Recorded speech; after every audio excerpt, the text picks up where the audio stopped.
नमस्कार मित्रों, पुनः स्वागत है आपका ज्ञान गंगा आयुर्वेद क्लासेस में। आज हम लोग इस सीरीज में क्रिया शारीर के अंतर्गत अग्नि के अंतर्गत भूताग्नि का वर्णन करेंगे। इससे पहले हम लोगों ने अग्नि में सबसे पहली जो अग्नि की चर्चा की थी वो है जठराग्नि, अर्थात जिसको हम लोग पाचक पित्त, पाक अग्नि, पाचक अग्नि इत्यादि नामों से जानते हैं। तो इसके बाद हम लोगों ने देखा कि जठराग्नि के बाद कहीं ना कहीं हम लोग का दूसरा नंबर आता है भूताग्नि का, और जब से लास्ट में हम लोग पढ़ेंगे धात्वाग्नि का। तो हम लोग ऐसा क्यों कर रहे हैं कि जठराग्नि के बाद ही भूताग्नि क्यों पढ़ रहे हैं? ये आपके एग्ज़ाम में, चाहे आपका वाइबा हो चाहे आपका थ्योरी एग्ज़ाम हो, सब में पूछा जाता है कि अग्नियों का सीक्वेंस क्या है। अग्नियों का जो कर्म है अर्थात पाक क्रिया अर्थात पाचन क्रिया, उनमें भी तीनों अग्नियों का जो वर्गीकरण है अर्थात तीनों अग्नियों का एक सीक्वेंस है कि खाया हुआ जो आहार है सर्वप्रथम उसमें कौन सी अग्नि कार्य करती है। तो आपसे वाइबा में अक्सर पूछा जाता है और आप कहीं ना कहीं इन प्रश्नों का जवाब उचित तरीके से नहीं दे पाते हैं। तो इस लेक्चर्स के थ्रू हम लोग को ये क्लियर होगा कि कम से कम अग्नियों का एक सीक्वेंस क्या है, कौन सी अग्नि किस स्टेज में कार्य करती है। तो सबसे पहले हम लोगों ने देखा कि जठराग्नि की क्रिया होती है। जो भी आहार खा रहे हैं, पंचभौतिक आहार खा रहे हैं, उस पर सर्वप्रथम क्या है, जठराग्नि की क्रिया हो रही है। जठराग्नि की क्रिया होने के पश्चात कहीं ना कहीं भूताग्नि की क्रिया होती है, और भूताग्नि क्रिया होने के पश्चात लास्ट में धात्वाग्नि की क्रिया होती है। ये सीक्वेंस आपको हमेशा याद रखना है। अब आइए देखते हैं, एक एक करके बात करते हैं। तो देखेंगे सबसे पहले भूताग्नि जो नाम है उसमें देखेंगे परिचय अर्थात इंट्रोडक्शन देखेंगे। भूताग्नि कहते किसे है, जैसा कि नाम से परिचित आप लोग हैं। भूताग्नि शब्द का मतलब होता है कि भूत मतलब होता है पंचमहाभूत की बात कर रहे हैं हम लोग। तो भूताग्नि मतलब पंचभूत अर्थात भूताग्नि शब्द से ही स्पष्ट होता है कि भूताग्नियाँ क्या होती है, पंचमहाभूतों से निर्मित द्रव्यों में उपस्थित होंगी।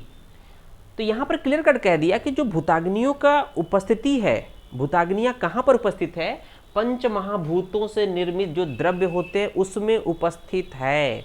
तो एक प्रश्न ये सामने आने से आपके दिमाग में आना चाहिए कि ये अर्थात इसका स्थान कहाँ है।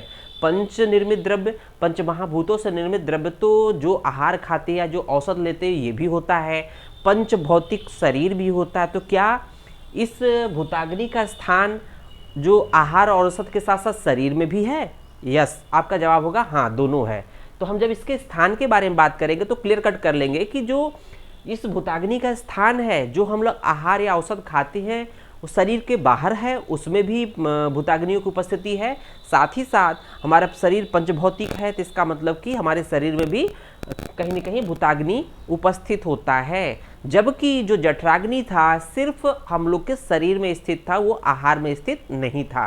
तो ये बेसिक डिफरेंस है जठराग्नि और भूताग्नि में। तो आइए देखते हैं, भूताग्नि शब्द से स्पष्ट होता है कि भूताग्नियाँ पंचमहाभूतों से निर्मित द्रव्यों में उपस्थित होंगी, अर्थात भौतिक द्रव्यों में समाविष्ट अग्नि को भूताग्नि संज्ञा प्रदान की गई है। भौतिक द्रव्यों में समाविष्ट अग्नि को भूताग्नि की संज्ञा दी गई है। तो भौतिक द्रव्य का मतलब क्या हुआ, जो भी आहार या औषध द्रव्य लेते हैं वो पंचमहाभूतों से निर्मित होती है, उसमें भूताग्नि ऑलरेडी प्रेजेंट रहती है। भौतिक द्रव्यों से ही हमारा शरीर का निर्माण हुआ है, अर्थात शरीर में भी भूताग्नियों की उपस्थिति है। तो देखेंगे इसके बाद हम लोग परिचय हो गया, भूताग्नि कहते किसे है। अब उसके बाद देखेंगे संख्या की बात करते हैं। तो भूताग्नियों की संख्या जैसा कि हम लोग जानते हैं, आप लोग जानते हैं कि इसकी संख्या 5 होती है, अर्थात पंचमहाभूतों के आधार पर उनकी अग्नियों का नामकरण किया गया है। तो देखेंगे जो 5 महाभूत होते हैं, आकाश वायु अग्नि जल पृथ्वी, आकाश वायु अग्नि जल पृथ्वी, उन्हीं के बेसिस पे देखेंगे। तो हम लोग उल्टा जस्ट यहाँ पे भौम्य अग्नि या पार्थिव अग्नि, तो भौम्य मतलब हो जाएगा पृथ्वी, तो उसको उन पार्थिव द्रव्यों को मतलब कि पार्थिव द्रव्यों को पचाने के लिए जो अग्नि होती है उसको भौम्य अग्नि या पार्थिव अग्नि कहते हैं। या जो जलीय द्रव्य होते हैं, जल से युक्त, जल जिस द्रव्यों में जल की अधिकता होती है उन द्रव्यों को पाक के लिए आप्य अग्नि की ज़्यादा रिक्वायरमेंट होती है। और जो आग्नेय द्रव्य होते हैं उनके पाचन के लिए आग्नेय अग्नि की आवश्यकता होती है। द्रव्य में उपस्थित जो वायव्य पदार्थ होते हैं, द्रव्य होते हैं, उनके पाक के लिए वायव्य अग्नि की आवश्यकता होती है। साथ ही साथ देखेंगे आकाश महाभूत से निर्मित द्रव्यों को पाचन के लिए नाभस अग्नि की रिक्वायरमेंट होती है। तो यह 5 अग्नियों के बारे में बात कर दिया गया है। उसके बाद देखेंगे कि हम लोग ने स्वरूप की बात करेंगे, अर्थात इस भूताग्नि का स्वरूप क्या होता है। हम लोगों ने इससे पहले जब जठराग्नि की बात की तो जठराग्नि अर्थात पाचक अग्नि की बात किया, तो वहां पर बोला था कि पाचक पित्त द्रव स्वरूप होता है। द्रव द्रव मतलब कहीं ना कहीं लिक्विड फॉर्म में होता है। लिक्विड फॉर्म में होने के साथ साथ उसमें कहीं ना कहीं क्या होता है कि आग्नेय प्रकृति की होती है। आग्नेय प्रकृति का कहने का मतलब कि उसमें ऊष्मा की बहुलता होती है।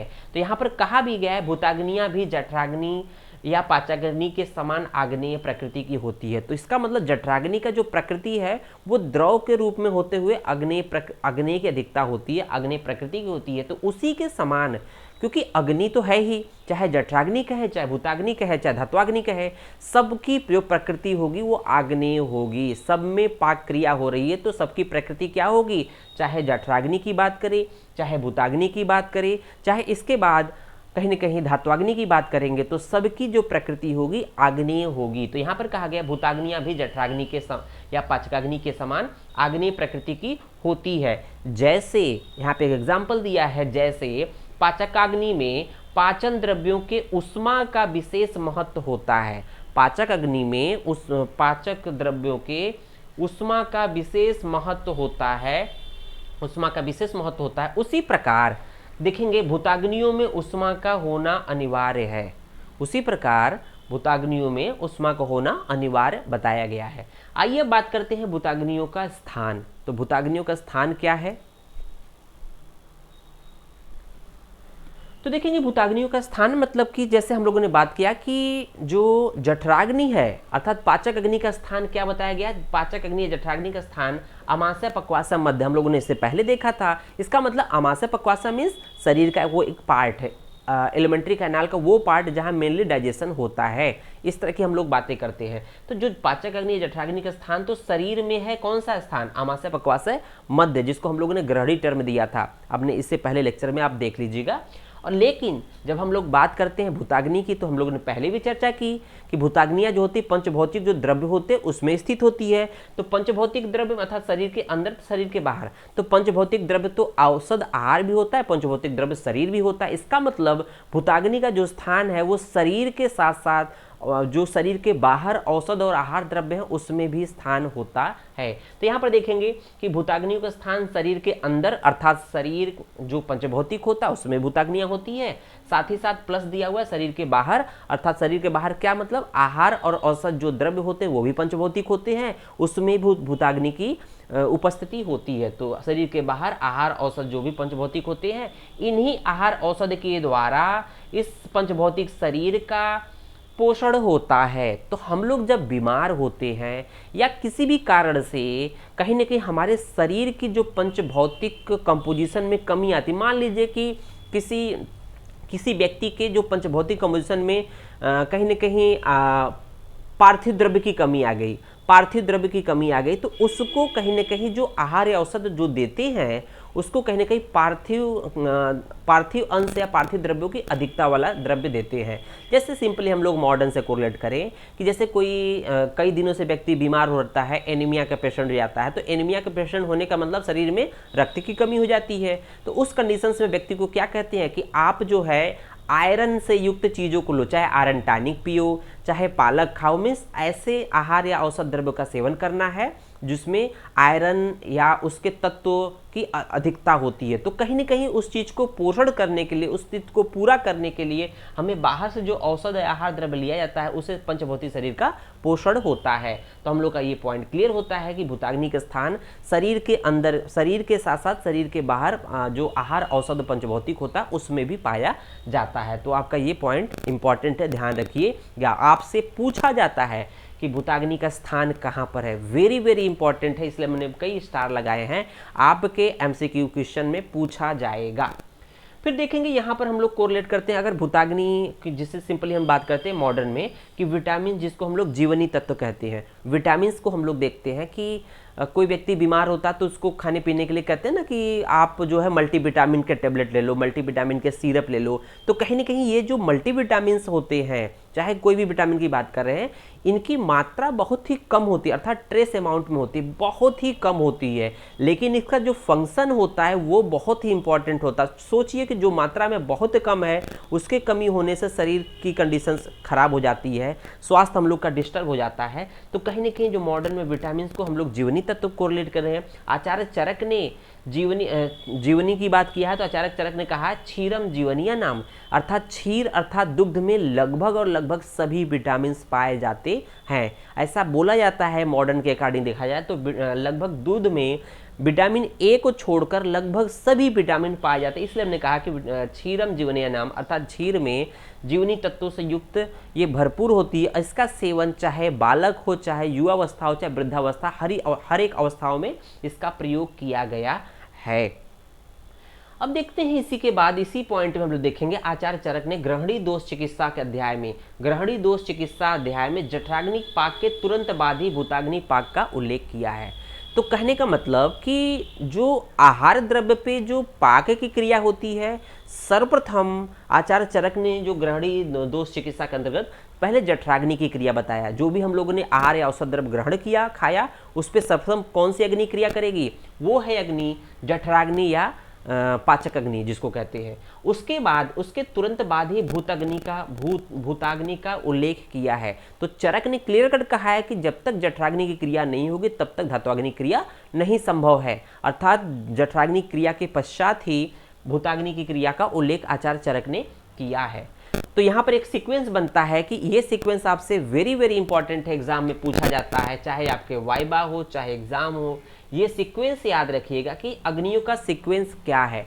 सर्वप्रथम जठराग्नि, जठराग्नि का स्थान हम लोगों ने देखा कि हमारे शरीर में उपस्थित होता है, अमाशय पक्वाशय मध्य जिसको ग्रहणी कहते हैं। दूसरे नंबर पे आता है भूताग्नि, तो भूताग्नि दूसरे नंबर पे अर्थात बीच की अवस्था होती है, और तीसरे नंबर पर धात्वाग्नि पाक। इसके बाद के चैप्टर हम लोग धात्वाग्नि पाक के बारे में बात करेंगे, अर्थात जठराग्नि पाक और धात्वाग्नि पाक के बीच में ही होता है भूताग्नि पाक। अर्थात भूताग्नि पाक क्या है, जठराग्नि पाक और धात्वाग्नि पाक के मध्य की अवस्था होती है। तो ये सीक्वेंस आपको किस तरह से याद करेंगे, तो याद करेंगे यहाँ पर JBD, जे जठराग्नि, बी फॉर भूताग्नि, डी फॉर धात्वाग्नि, JBD। तो याद रखिएगा JBD, तो जठराग्नि, भूताग्नि और धात्वाग्नि, इस तरह से हम लोग का सीक्वेंस JBD आ जाएगा। JCB कहते हैं, JBD याद कर लीजिएगा, ये आपका सीक्वेंस याद हो जाएगा। अब लास्ट में देखते हैं कि भूताग्नि का पाक कर्म। तो जैसा कि हम लोग को पता है कि अग्नि है तो अग्नि का कर्म ही पाक क्रिया होती है, लेकिन किस तरह से भूताग्नि कार्य करती है उसके बारे में बात करेंगे, भूताग्नि का पाक कर्म। तो यहाँ पर सबसे एक श्लोक देखेंगे, अगर इस तरह का वर्णन मीन्स भूताग्नि का पाक कर्म, इसका वर्णन कोई विशेष वर्णन संहिताओं में नहीं मिलता है। एक बात ध्यान रखिए कि इसका विशेष वर्णन संहिताओं में वर्णित नहीं है, लेकिन आचार्य चरक ने एक श्लोक दिया है इसी चैप्टर में, अर्थात ग्रहणी दोष चिकित्सा में चरक चिकित्सा 15 के अंतर्गत एक पॉइंट छोटा सा दे दिया। क्या दिया है, पंच आहार गुणान, पंच आहार गुणान स्वान स्वान पार्थिवादिना पच्यंती ही, अर्थात जो पंचभौतिक द्रव्यों से युक्त जो आहार होता है, पंच आहार गुणान अर्थात पंचभौतिक द्रव्यों से युक्त जो आहार होता है, स्वान स्वान पार्थिवादिनान, उस पंचभौतिक आहार पर किसकी क्रिया हो रही है, स्वान स्वान मतलब अपने अपने, पार्थिवादि मतलब पार्थिवादि का मतलब पार्थिव अग्नि, आप्य अग्नि, आग्नेय अग्नि, वायव्य अग्नि, नाभ्यस अग्नि, इन सभी पांचों महाभूत, पांचों धात्वाग्नि की, भूताग्नि की क्रिया होती है, तो जिससे कि उस आहार का पाचन होता। तो उन्होंने एक छोटा सा टर्म देके छोड़ दिया। अब ये बहुत क्लियर कट उन्होंने एक्सप्लेन नहीं किया। इसी बात को आचार्य चक्रपाणी जो चरक के टीकाकार थे, उन्होंने क्या कहा है उसको थोड़ा सा वेल एक्सप्लेन किया। कैसे कहा, यद्यपि भूताग्नि नाम पार्थिवादि द्रव्यम पच्यन्ते तथापि द्रव्याणाम पाकेन एतद एव जननम यत विशिष्ट गुणयुक्त। अर्थात उन्होंने चक्रपाणी ने इसी श्लोक पर टिप्पणी करते हुए देखेंगे, चरक चिकित्सा 15/13 पर चक्रपाणी की टीका, 15/13 पर चक्रपाणी की टीका, उन्होंने क्या बोला है कि यद्यपि जो भूताग्नि की जो क्रिया होती है जठराग्नि की क्रिया के बाद, तो तो ये जो क्रिया हो रही है कहीं ना कहीं किसके बाद हो रही है, जठराग्नि की क्रिया के बाद हो रही है। अभी क्लियर नहीं है यहाँ पर, लेकिन अभी नेक्स्ट श्लोक में ये क्लियर हो जाएगा कि जो भी क्रिया हो रही है अर्थात जो भूताग्नियों की क्रिया हो रही है, भूताग्नि क्रिया होने के बाद द्रव्याणाम पाकेन एतदेव जन्नम यदम विशिष्ट गुणयुक्तम, उस द्रव्य में, उस आहार द्रव्य में जब भूताग्नि की क्रिया होती है, पार्थिव आदि जो अग्नियां हैं, पार्थिव आप्य अग्नि वायव्य नाभस आदि जो अग्नि है, इसकी क्रिया जब आहार द्रव्य पे होती है तो उस आहार द्रव्य में विशिष्ट गुणों की उत्पत्ति होती है, विशिष्ट गुणों की उत्पत्ति होती, ऐसा चक्रपाणी ने बोला है अपने टीका में। विशिष्ट गुणान गुणयुक्तम, जो द्रव्य होगा वो विशिष्ट गुणों से युक्त हो जाएगा। विशिष्ट गुण कहने का मतलब कि अब ये कहीं न कहीं इसके बाद इस द्रव्य पर धात्वाग्नि क्रिया होगी तो ये शरीर सात्म हो जाएगा, शरीर के धातुओं को पोषण करने योग्य हो जाएगा। अब इसी बात पर पुनः आचार्य चक्रपाणी ने इसी श्लोक पर टीका दोबारा किया है। तो यहाँ देखेंगे उक्तम च, जैसा कि ऊपर बताया गया है, उक्तम च जठराग्नि नाम पूर्व कृते, मतलब कि जठराग्नि की क्रिया होने के पश्चात, ये बहुत इंपॉर्टेंट श्लोक है, उक्तम च जठराग्नि नाम पूर्वम कृते संघात भेदे। तो यहाँ एक टर्म है संघात भेदे, ध्यान दीजिएगा, संघात भेदे अर्थात जब आहार पर जठराग्नि के द्वारा संघात किया जाता है, अन्न पर संघात की क्रिया की जाती है, तो उसके पश्चात संघात भेदे पश्चात भूताग्नियां, मीन्स जब आहार पर जठराग्नि द्वारा संघात किया जाता है, पाचन किया जाता है, उसके पश्चात भूताग्नियां, प्रत्येक जो भूताग्नि होती है, पंचम, पांचों भूताग्नियां स्व द्रव्यम पचती, अपने अपने द्रव्य को पाचन करती है। अपने अपने द्रव्य का मतलब कि जो पार्थिव अग्नि होगी पार्थिव द्रव्य को, जो आप्य अग्नि होगी वो जलीय द्रव्य को, जो आग्नेय अग्नि होगी वो आग्नेय द्रव्य को, वायव्य अग्नि होगी वायव्य द्रव्य को, और नाभस अग्नि होगी नाभस द्रव्य का पाचन करती है। तो क्लियर कट कह दिया गया किस तरह से पाचन होता है, ये चक्रपाणी द्वारा ये आपके सामने दिया हुआ है। इस तरह से अग्नियों का अलग अलग पढ़ने से हमारा एक क्लियर कॉन्सेप्ट हो जाता है कि कौन सी अग्नि कहाँ पर एग्जैक्ट कार्य करती है, उसका एग्जैक्ट कार्य क्या है। उम्मीद है आपको समझ में आया होगा। अगर आप चैनल पे नए हैं तो चैनल को सब्सक्राइब जरूर करें, जिससे कि आपको आगे की हर एक वीडियो आपको मिलती रहे। धन्यवाद।